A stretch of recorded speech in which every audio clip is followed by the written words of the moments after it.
नमस्कार, मैं रवीश कुमार। ऑक्सीजन की सप्लाई कम होने से कितने लोग अस्पताल के भीतर तड़प कर मर गए, कोई जेल नहीं गया।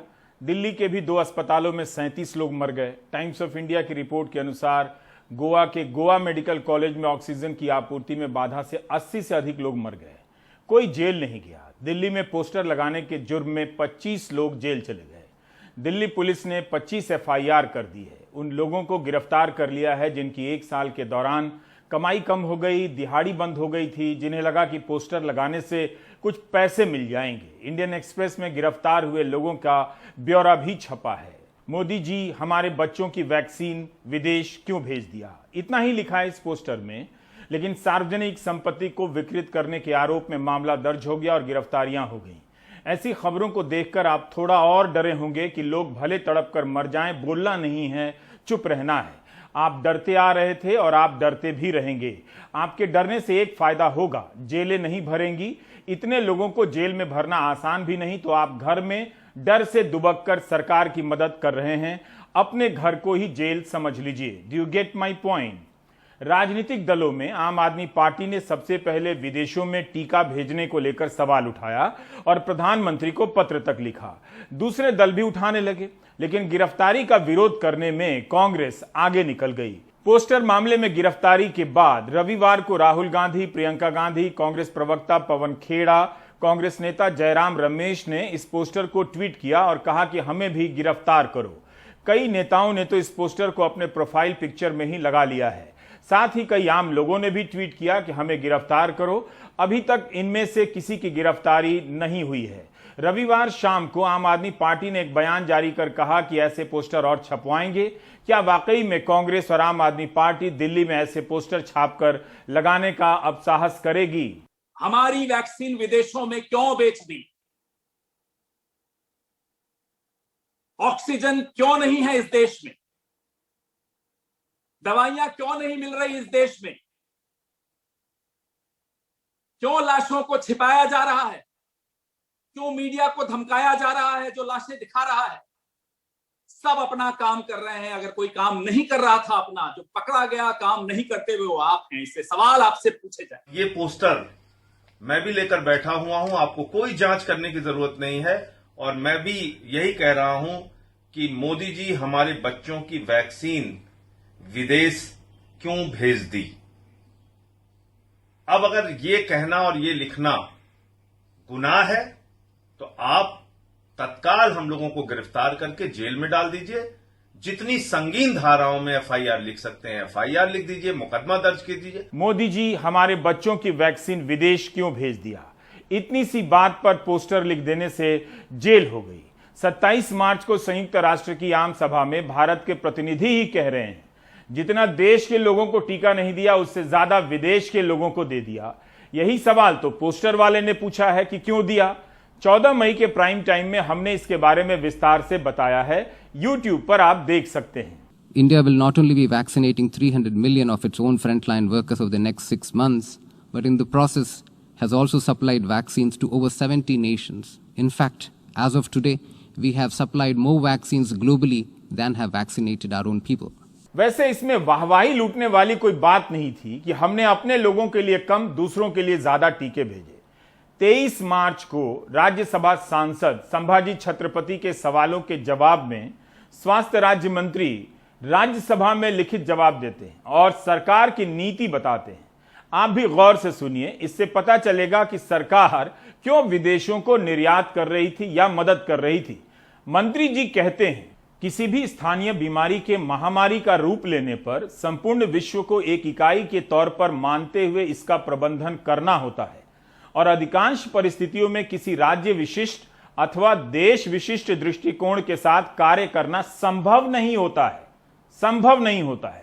अतः कोविड-19 वैक्सीन का निर्यात, जिससे टीकाकरण में विश्व स्तर पर सुविधा प्रदान होगी और इसके साथ साथ विश्व के सभी देशों में अत्यधिक जोखिम वाली आबादी को एक साथ सुरक्षित करने के लिए भी महत्वपूर्ण है, जिससे कोविड-19 के संक्रमण की श्रृंखला को तोड़ा जा सके और कोविड-19 के मामलों को दूसरे देशों के साथ साथ भारत के पड़ोसी देशों से आने के अवसरों को न्यूनतम किया जा सके।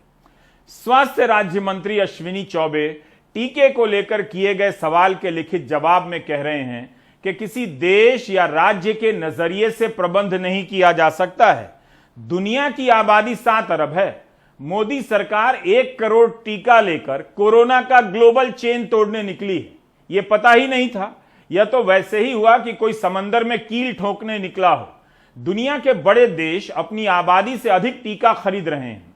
भारत की सरकार 30 करोड़ टीके का भी इंतजाम नहीं कर सकी है और 1 करोड़ टीका लेकर ग्लोबल चेन ब्रेक करने के नजरिए से काम कर रही थी। यही नहीं, मंत्री जी अपने इसी जवाब में कहते हैं और फिर से दोहरा रहा हूं, कोविड-19 के मामलों को दूसरे देशों के साथ साथ भारत के पड़ोसी देशों से आने के अवसरों को न्यूनतम किया जा सके, यानी दूसरे देशों से संक्रमण भारत ना आए, इसलिए दूसरे देशों को टीका दिया जा रहा था।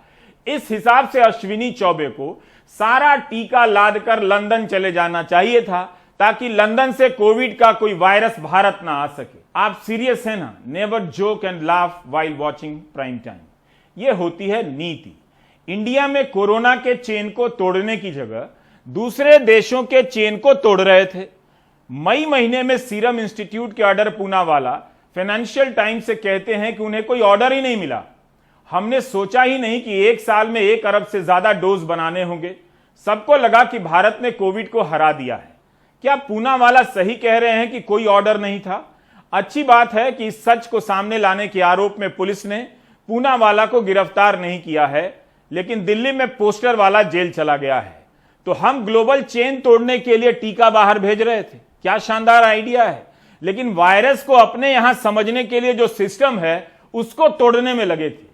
शाहिद जमील 15 मई तक Indian SARS-CoV-2 genomics consortia INSACOG के प्रमुख थे। अपने पद से इस्तीफा दे दिया। यह कमेटी दिसंबर में बनी थी। रॉयटर्स में 3 मई को छपी खबर के अनुसार इस कमेटी ने भारत में फैले वायरस के बारे में चेतावनी मार्च के पहले हफ्ते में ही सरकार के चोटी के अधिकारियों को दे दी थी। जरूर चेतावनी की लिखित कॉपी होगी, लेकिन भारत की जनता को कैसे मिलेगी? आपको याद होगा कि मार्च के ही पहले हफ्ते में स्वास्थ्य मंत्री डॉक्टर हर्षवर्धन ने कहा था कि भारत में महामारी खत्म होने को है। तो क्या स्वास्थ्य मंत्री को जीनोम कमेटी की चेतावनी नहीं पहुंची? क्या लोगों की जान इतनी सस्ती हो गई है कि इन सब सवालों का ठोस जवाब ही ना आए? बहरहाल शाहिद जमील ने अपने पद से इस्तीफा दे दिया है।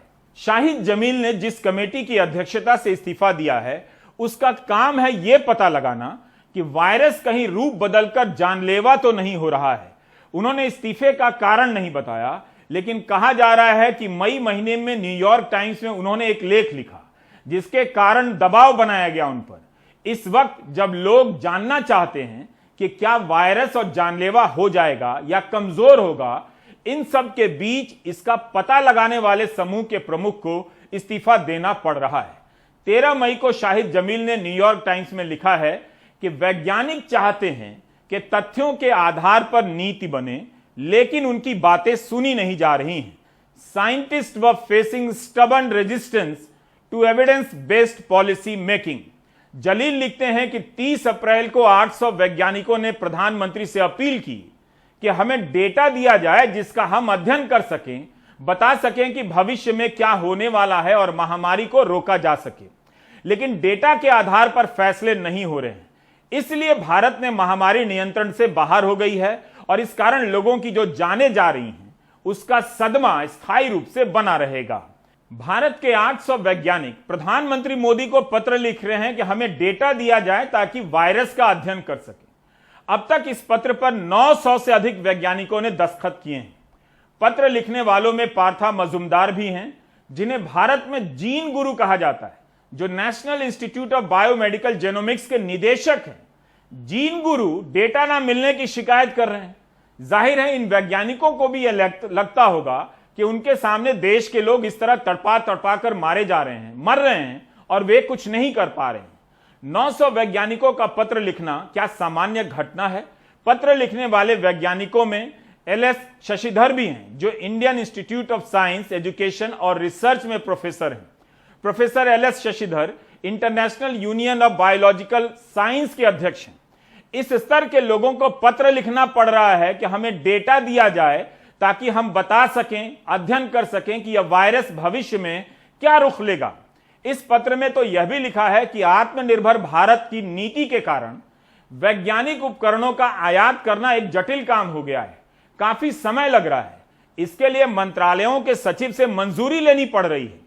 यही कारण है कि हम टेस्टिंग नहीं बढ़ा पा रहे हैं और ना हम वायरस की सटीक जीन सीक्वेंसिंग कर पा रहे हैं। हम मांग कर रहे हैं कि ऐसे अंकुशों को हटा लिया जाए। वैज्ञानिक डेटा ही नहीं मांग रहे हैं, बल्कि यह भी कह रहे हैं कि आत्मनिर्भर भारत की नीति ने उनके काम को कितना धीमा कर दिया है। इसमें एक पॉजिटिव न्यूज है, वो ये कि पत्र लिखने वाले वैज्ञानिकों को जेल नहीं भेजा गया है, पोस्टर लगाने वाले गरीब मजदूरों को ही भेजा गया है। 22 अप्रैल को कैरवन पत्रिका की विद्या कृष्णन रिपोर्ट करती हैं कि कोविड से लड़ने के लिए जो टास्क फोर्स बनाया गया है उसकी एक भी बैठक फरवरी और मार्च में नहीं हुई। इस साल 11 जनवरी को टास्क फोर्स की बैठक हुई, उसके बाद 15 और 21 अप्रैल को हुई। जब तबाही का तूफान आया, फरवरी महीने में जब अमरावती में तेजी से संक्रमण फैला और तालाबंदी हुई, तभी इन वैज्ञानिकों ने चेतावनी दे दी थी। तब भी इस टास्क फोर्स की बैठक नहीं बुलाई गई। कैरवन की रिपोर्ट में यह सब छपा है। एक जानकारी और देता हूं। कैरवन की रिपोर्ट के अनुसार जुलाई 2020 के बाद से भारतीय चिकित्सा शोध परिषद ICMR ने 9 महीने तक इलाज का प्रोटोकॉल ही नहीं अपडेट किया। अप्रैल महीने में अपडेट किया गया। अगर यह सही है तो कितनी गंभीर बात है। डर बीजेपी के खेमे में भी है। यूपी के सीतापुर के विधायक राकेश राठौर भी अपना डर बयान कर रहे हैं। जब पत्रकारों ने उनसे पूछा कि यहां का ट्रॉमा सेंटर 5 साल से बनकर तैयार है, चालू क्यों नहीं हुआ। सीतापुर में अखिलेश यादव ने 2016 में एक बड़ा ट्रॉमा सेंटर बनवाया था, लेकिन आज तक चालू नहीं हुआ। इस वक्त जब लोग जगह जगह अस्पताल की तलाश में मर गए, ऐसी इमारतें खड़ी रह गईं। हमको जो लिखा पड़ेगा, विधायकों की हैसियत क्या है। हम ज़्यादा बोलेंगे तो देशद्रोह राजद्रोह हम पे भी तो लगेगा। तो आप कहना चाहते हैं कि आप सरकार से अपनी कोई बात नहीं कह सकते हैं? क्या आपको लगता है कि विधायक कह सकते हैं अपनी बात को? नहीं, आपने कोई पत्राचार किया होगा। हाँ, वो तो आपको पता है, इससे पहले कई बार छप चुके, पढ़ चुका, कई बार सोशल मीडिया पे भी पढ़ चुका है। आपको भी पता है कि कई बार सवाल उठाया गया, सदन तक उठा। लेकिन सरकार से अगर आप कहेंगे तो ये राष्ट्रद्रोह माना जाता है। नहीं, मतलब अगर लगेगा कि उनको कि कोई बोल पड़ा, तो अब वो नहीं है कि लब है कि आज़ाद हैं कहो तो। प्रधानमंत्री मोदी का बयान आया है कि राज्यों को डेटा नहीं छुपाना चाहिए। प्रधानमंत्री कार्यालय की तरफ से जारी बयान में जो लिखा है, आप उन पंक्तियों को गौर से सुनें। 15 मई को पत्र सूचना कार्यालय PIB की तरफ से जारी बयान में कहा गया है कि प्रधानमंत्री ने कोविड और टीकाकरण से जुड़ी स्थिति को लेकर एक उच्च स्तरीय बैठक की अध्यक्षता की, जिसमें उन्होंने कहा कि राज्यों को अपने प्रयासों का सही नतीजा ना मिलने पर दिखने वाली बड़ी संख्या का दबाव ना लेते हुए पारदर्शी तरीके से अपनी संख्या की जानकारी देने के लिए प्रोत्साहित किया जाना चाहिए। ये कौन करेगा? प्रधानमंत्री साफ साफ कह सकते थे कि मरने वालों का डेटा ईमानदारी से दिया जाए या संक्रमितों की संख्या सही बताई जाए। बस एक जनरल सी बात है। जिन प्रधानमंत्री से भारत के 900 वैज्ञानिक डेटा मांग रहे हैं, डेटा में पारदर्शिता मांग रहे हैं, वही प्रधानमंत्री संख्या को लेकर राज्यों को पारदर्शिता का सुझाव दे रहे हैं। पिछले साल से यह सवाल उठ रहा है कि टेस्टिंग का डेटा नहीं है, मरने वालों की संख्या सही नहीं है। अब सुझाव दिया जा रहा है। अमल का हाल और हश्र भी देख लीजिएगा। पिछले हफ्ते के प्राइम टाइम में आपने भोपाल से हमारे सहयोगी अनुराग द्वारी की रिपोर्ट देखी होगी। भोपाल के शमशान और कब्रिस्तान के आंकड़ों के हिसाब से 3811 लोग मरे हैं, जबकि सरकारी आंकड़ों में 104 मरे हैं दूसरी लहर के दौरान। क्या प्रधानमंत्री के सुझाव व निर्देश के बाद ये आंकड़े बदल दिए जाएंगे? अनुराग की रिपोर्ट बताती है कि भोपाल के भदभदा शमशान घाट में आज भी अंतिम संस्कार के लिए लंबा इंतजार करना पड़ रहा है। 13-13 घंटे का इंतजार।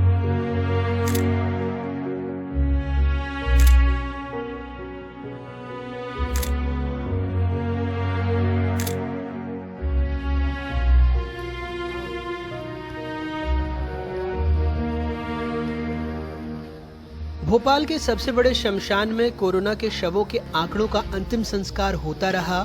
शहर के अस्पतालों में महामारी से बड़ी संख्या में लोगों की मौत होती रही। विश्राम घाट में शवों का अंतिम संस्कार करने के लिए लंबी लंबी कतारें लगती रहीं। ऐसे में भदभदा विश्राम घाट प्रबंधन समिति आगे आया, इन परेशान परिजनों के लिए खाने पीने रहने के इंतजाम किए। पहले अस्पताल की फॉर्मेलिटी करते हैं, उसमें 7-8 घंटे, फिर यहाँ आते हैं, यहाँ पे भी लाइन लगी हुई, 100 गाड़ी रोज आ रही हैं। गिरी हाल में 3-4 घंटे यहाँ लग जाते हैं। 13 घंटे कोई भी आदमी, कोई बीपी का पेशेंट है, कोई शुगर का पेशेंट है, या वैसे भी इतनी धूप में आदमी परेशान हो जाता है। तो अगर उसको सुविधा नहीं मिलेगी तो जो जाने वाला वो तो चले गया, जो उसके परिजन हैं उनकी भी हालत बिगड़ रही है। यहाँ कईयों को हमने चक्कर खाते गिरते हुए देखा है। तो इसी इन सब चीज़ों को देख के हमने ये प्रयास किया और ये सार्थक प्रयास चल रहा है। सब लोगों की मदद मिल रही है इसमें, हमारे दानदाताओं की मदद मिल रही है। पहले बाहर जाना पड़ता था पब्लिक को, अब यहीं सब सुविधा मिल रही है। नाश्ता पानी, चाय वगैरह, पानी, सब कुछ यहीं मिल रहा है। विश्राम घाट में कई लोग अपने परिजनों की अस्थियों को ले जाने के लिए रात को ठहरते हैं। उनके लिए कुछ बिस्तरों का भी इंतजाम किया गया। यहाँ चाय भी उपलब्ध है और लोगों को परेशान नहीं होना पड़ रहा है। पानी पीने को मिल रहा है, बोतलें मिल रही हैं, नाश्ते की व्यवस्था है। हमने आपको बताया था कि कैसे अकेले अप्रैल में भोपाल में कब्रिस्तान और शमशान के आंकड़े जोड़ें तो कोरोना के 3,811 शवों का अंतिम संस्कार हुआ, जिसमें भोपाल जिले से 2,557 शव थे। लेकिन सरकारी आंकड़ों के मुताबिक पूरे अप्रैल में कोरोना से भोपाल में सिर्फ 104 मौत हुई। शासन प्रशासन की नज़रों में ऐसे विश्राम घाटों में जिन लोगों की मौत हुई वो कोरोना का आंकड़ा तक नहीं, लेकिन कुछ इंसान थे जिन्होंने इन मृतकों को इंसान समझा और इनके साथ आए परिजनों के साथ इंसानियत का रिश्ता निभाया। भोपाल से कैमरा पर्सन रिजवान खान के साथ अनुराग द्वारी, एनडीटीवी इंडिया। कई जगहों पर शमशान में अंतिम संस्कार से पहले आधार कार्ड की कॉपी मांगी जाती है। यह एक अलग टॉर्चर है कि आप फोटो कॉपी लेकर शमशान जा रहे हैं। खैर, कोर्ट चाहे तो स्वतंत्र जांच बिठाकर इन तमाम आधार कार्ड की फोटो कॉपी कब्रिस्तान और शमशान से जब्त कर सकती है। कोविड के मरीजों की गिनती कोविड में ना हो, इसके लिए भी तरह तरह के नियम बनाए गए हैं ताकि संख्या कम लगे। उसके बाद भी संख्या में इतना अंतर है कि छिपाए नहीं छिप रही है। गांवों की संख्या का तो किसी को पता नहीं, अंदाजा भी नहीं। गुजरात में दिव्य भास्कर ने एक रिपोर्ट छापी है कि गुजरात में मार्च से लेकर 1 मई तक 4,218 लोग कोविड से मरे हैं। यह सरकारी आंकड़ा है, लेकिन इन 71 दिनों में 1,23,871 मृत्यु प्रमाण पत्र जारी किए गए। पिछले साल इसी समय जारी किए गए मृत्यु प्रमाण पत्र से 65,781 अधिक मृत्यु प्रमाण पत्र जारी हुए हैं। इनमें से ज्यादातर की मृत्यु कोविड से हुई है। इस खबर के बाद गुजरात के गृह राज्य मंत्री ने कहा कि यह निराधार है। मृत्यु की संख्या और मृत्यु प्रमाण पत्र की संख्या में अंतर हो सकता है, क्योंकि लोग मृत्यु के समय पर प्रमाण पत्र के लिए पंजीकरण नहीं कराते हैं। क्या ऐसा होता होगा? हम इससे भी इनकार नहीं कर सकते। गृह मंत्री कह रहे हैं कि कभी कभी लोग एक से अधिक जगह पर रजिस्ट्रेशन करा लेते हैं। क्या इससे संख्या 1,21,000 हो जाएगी? गृह मंत्री के अनुसार लोग 2 शमशान में पंजीकरण करा रहे हैं, लेकिन कोई 2-2 मृत्यु प्रमाण पत्र लेकर क्या करेगा? क्या गृह मंत्री की सफाई कबूल है? तो फिर प्रधानमंत्री की डेटा में पारदर्शिता की बात कैसे लागू होगी? दिव्य भास्कर के संपादक देवेंद्र भटनागर ने अपनी खबर को लेकर ट्वीट किया है कि सारे मृत्यु प्रमाण पत्र मार्च से लेकर मई के बीच हुई मौतों के ही हैं और उनकी खबर सही है। 2 महीने 3 महीने के दौरान जो तस्वीरें हम लोगों ने अखबारों में छापी हैं, जो तस्वीरें हम लोगों ने देखी हैं, शमशान में जो चिताएं 8-8 घंटे की वेटिंग में रहती थी, शमशान घाट में जो भट्टियां होती थी, उनकी लोहे की भट्टियां वो पिघल गई, अस्पतालों से जो शव निकलते थे, अखबारों में 16-16 पन्ने के अखबारों में 8-8 10-10 पे ओबिचुरी के छपते थे, ये सारे आंकड़े हमारे सामने लगातार आ रहे थे। बट इन आंकड़ों के साथ साथ सरकार जो आंकड़े रिलीज करती थी वो डेटा भी हमारे सामने आ रहा था। सरकार के डेटा में और जो ग्राउंड से हमारे पास जो डेटा आ रहा था उसमें जमीन आसमान का अंतर आ रहा था। तब हमारे दिमाग में चीजें आई थी कि अब हमको वस्तुस्थिति सामने लाना चाहिए। सरकार की तरफ से उम्मीद नहीं थी कि वो सीरियल डेटा हमको जारी करेगी, क्योंकि उनके पास एक बड़ा मैजिकल वर्ड है मोरबिड और कोमोरबिड वाला। तब हमने ये प्लान किया, हमने सारी जिले की पालिकाओं से हमने डेटा निकलवाया कि इस अवधि के दौरान कितने मृत्यु सर्टिफिकेट जारी हुए। जो डेटा हमारे पास निकल के आया वो बहुत शॉकिंग था। लगभग 1.25 लाख के आसपास का डेटा निकल के आया। हमारे दिमाग में ये पिक्चर भी बहुत क्लियर थी कि हो सकता है कुछ लोगों ने दोबारा अप्लाई किया हो डेथ सर्टिफिकेट के लिए। हो सकता है किसी की मौत 2-3 साल पहले हुई और वो डेथ सर्टिफिकेट अभी निकलवा रहा हो, पॉसिबिलिटी है। इसलिए हमने इसको फिर क्रॉस चेक करवाया इन आंकड़ों को। इन क्रॉस चेक को हमने 3 तरीके से किया। नंबर 1, हमने वही शमशान घाट के आंकड़े सारे कलेक्ट किए कि स्टेट में जितने भी शमशान घाट है वहां से हमने हमारी टीम के जरिए आंकड़े निकलवाए कि इस दौरान कितनी डेथ वहां पर हुई, कितने अंतिम संस्कार हुए, कब्रिस्तानों में कितने शव दफनाए गए। नंबर 1। दूसरा, हमने अस्पतालों में एम्बुलेंस के जरिए जो शव निकलते थे वो डेटा हमने निकलवाया। तीसरा, अखबारों में जो ओबिचुरी छपी वो डेटा हमने देखा। इन तीनों का हमने मिलान किया तो हमारे जो डेथ सर्टिफिकेट के नंबर थे और जो 3 सोर्सेज के नंबर थे ये लगभग सेम थे। तब जाके हमने इस स्टोरी को पब्लिश किया। ये इसका बेस था। इस स्टोरी का उद्देश्य हमारा बहुत स्पष्ट था। हम कोई भय फैलाना नहीं चाहते थे, हम रीडर में कोई पैनिक क्रिएट करना नहीं चाहते थे। इस स्टोरी के जरिए हमारा मोटिव जो था वो बहुत क्लियर था कि हमको सच सामने लाना चाहिए। गुजरात के अखबारों ने कोविड से हुई मौत और इलाज में हो रही लापरवाही को लेकर शानदार रिपोर्टिंग की है। दिव्य भास्कर हो, गुजरात समाचार हो, सौराष्ट्र समाचार हो या संदेश हो, इंडियन एक्सप्रेस और बिजनेस स्टैंडर्ड में काम कर चुके पत्रकार दीपक पटेल हर दिन गुजरात को लेकर ट्वीट करते हैं। संदेश अखबार ने गांधीनगर के 40 गांवों का सर्वे कराया तो पाया कि 2460 लोग मरे हैं 40 गांवों में। केवल सरपंच और गांव के प्रभावशाली लोगों का कहना है कि ज्यादातर लोग कोविड से मरे हैं, जबकि सरकारी आंकड़ों के हिसाब से पूरे गांधीनगर में महामारी शुरू होने से अब तक 185 लोग ही मरे हैं। दिव्य भास्कर ने भी खबर छापी है कि गांधीनगर के 4 गांवों में कोविड से 690 लोग मरे हैं, जबकि गांधीनगर में कुल 252 गांव हैं। यानी संख्या कितनी अधिक हो सकती है। 14 मई को सौराष्ट्र समाचार के भावनगर संस्करण के 20 पन्नों में से 6 पन्नों में 146 लोगों की श्रद्धांजलि छपी है, जबकि सरकारी आंकड़ों के अनुसार पूरे सौराष्ट्र में 39 लोग मरे। मरने वालों की संख्या क्यों छिपाई जा रही है जबकि वो सामने दिख रही है? प्रधानमंत्री के इस बयान का क्या मतलब रह जाता है, और गरिमा भी, कि अगर संख्या ज्यादा है तो राज्य ज्यादा बताएं? क्या सिर्फ दिखाने के लिए यह बयान दिया गया है कि राज्यों से कहा गया था समय पर? यह सवाल तो पिछले साल भी उठे थे। क्या हुआ? क्या प्रधानमंत्री गुजरात सरकार से कह सकते हैं कि मरने वालों का आंकड़ा सही कीजिए, और गुजरात सरकार कर भी देगी? क्या सरकार घर घर सर्वे कराने जा रही है जिनकी मौत कोविड से हुई है? यूपी से आपने ऐसी कितनी ही रिपोर्ट देख ली। कमाल खान की रिपोर्ट है कि गंगा के किनारे बसे दूसरे शहरों की तरफ प्रयागराज में भी गंगा किनारे श्रृंगबेरपुर, झूंसी, फाफामऊ 3 अलग अलग जगहों में बड़े पैमाने पर कब्रें नजर आने लगी हैं।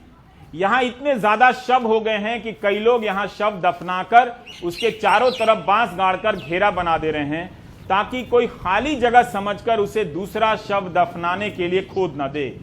इन घाटों पर रहने वाले पंडे कहते हैं कि पहले भी कुछ लोग शवों को दफनाते रहे हैं, लेकिन महामारी के बीच इनकी तादाद बहुत ज्यादा बढ़ गई है। कोरोना से डर भी है और गरीबी भी कारण है।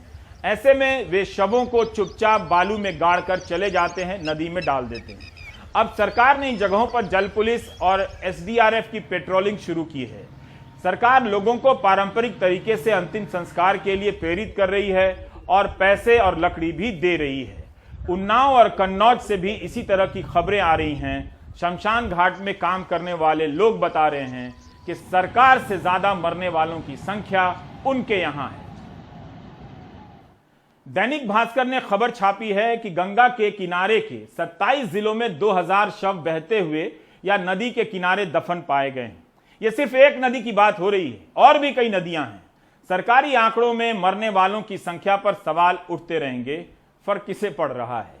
दुनिया भर की सरकारें ये घपला कर रही हैं, इसलिए अलग अलग अर्थशास्त्री अपने मॉडल से दुनिया भर के देशों में मरने वालों की संख्या का अनुमान लगा रहे हैं। यूनिवर्सिटी ऑफ वॉशिंगटन की एक संस्था है, institute for health matrix and evaluation. इसने यह बोला है कि पिछले साल कोरोना शुरू होने से लेकर इस साल के 13 मई तक भारत में मरने वालों का आधिकारिक आंकड़ा 2,48,016 है, जबकि उनके मॉडल के हिसाब से अब तक 7,36,811 लोगों की मौतें हुई हैं। 9 मई को ब्राउन यूनिवर्सिटी के डॉक्टर आशीष झा के हिसाब से भारत में हर दिन 25,000 के आसपास लोग मर रहे हैं। सोचिए, दिखाया जा रहा है 4,000। इकोनॉमिस्ट पत्रिका के हिसाब से भारत में इस साल 10 लाख लोग मरे हैं। सरकारी आंकड़ों से 270% अधिक मौतें हुई हैं। तो इतनी तबाही के बाद आप कहां हैं? झूठ के समंदर में, जहां सच का ऑक्सीजन नहीं है। ब्रेक ले लेते हैं।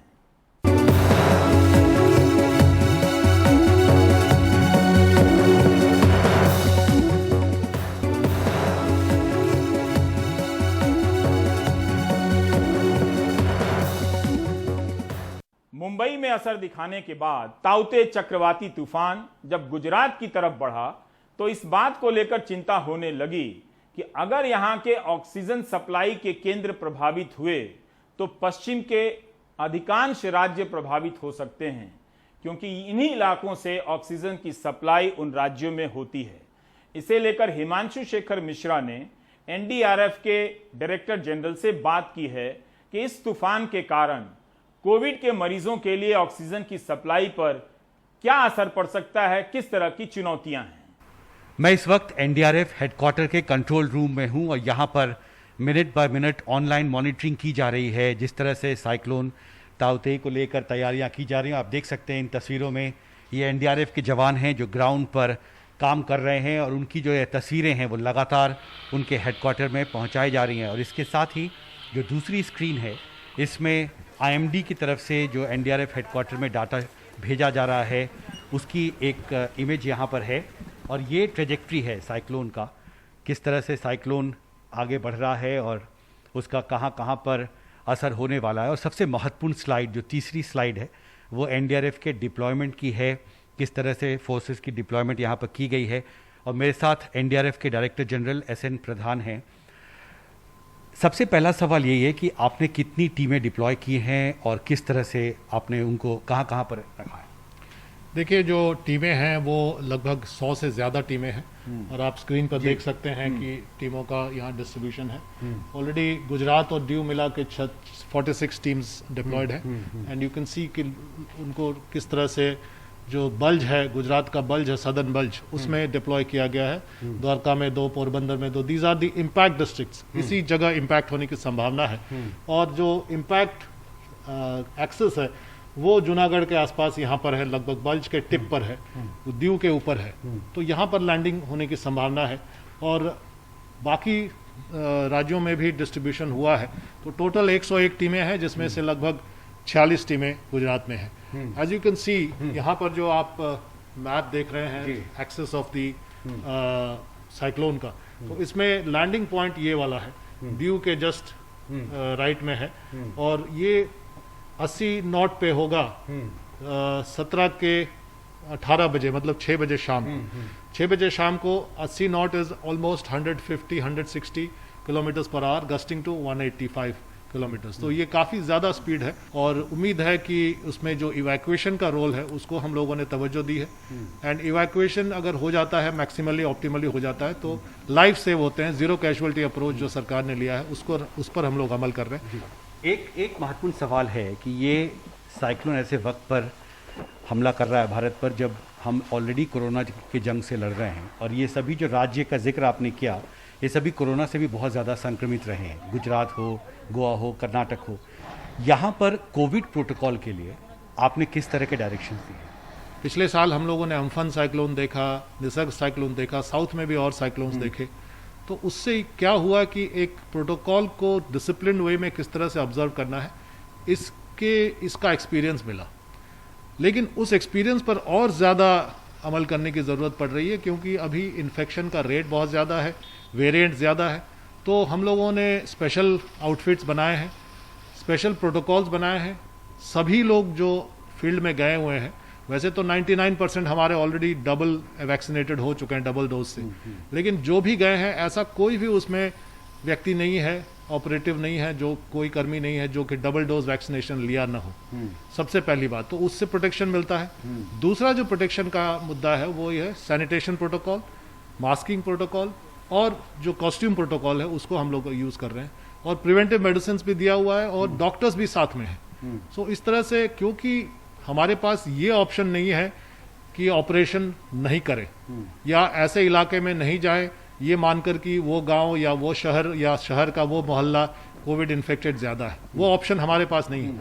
लोगों को रेस्क्यू करना कर्तव्य है, उसको किसी तरह से भी करना है, किसी भी परिस्थिति में करना है। तो इसलिए सारी तैयारियां उस तरह से की गई हैं। जैसा कि मैं मानता हूं ये दोनों चैलेंज के लिए हम लोग तैयार हैं। कोविड चैलेंज को भी हम लोग स्ट्राइड में ले रहे हैं और साथ ही साथ साइक्लोन के चैलेंज को। एनडीआरएफ हेडक्वार्टर से मेरे कैमरा सहयोगी शशिकांत झा के साथ हिमांशु शेखर, एनडीटीवी इंडिया।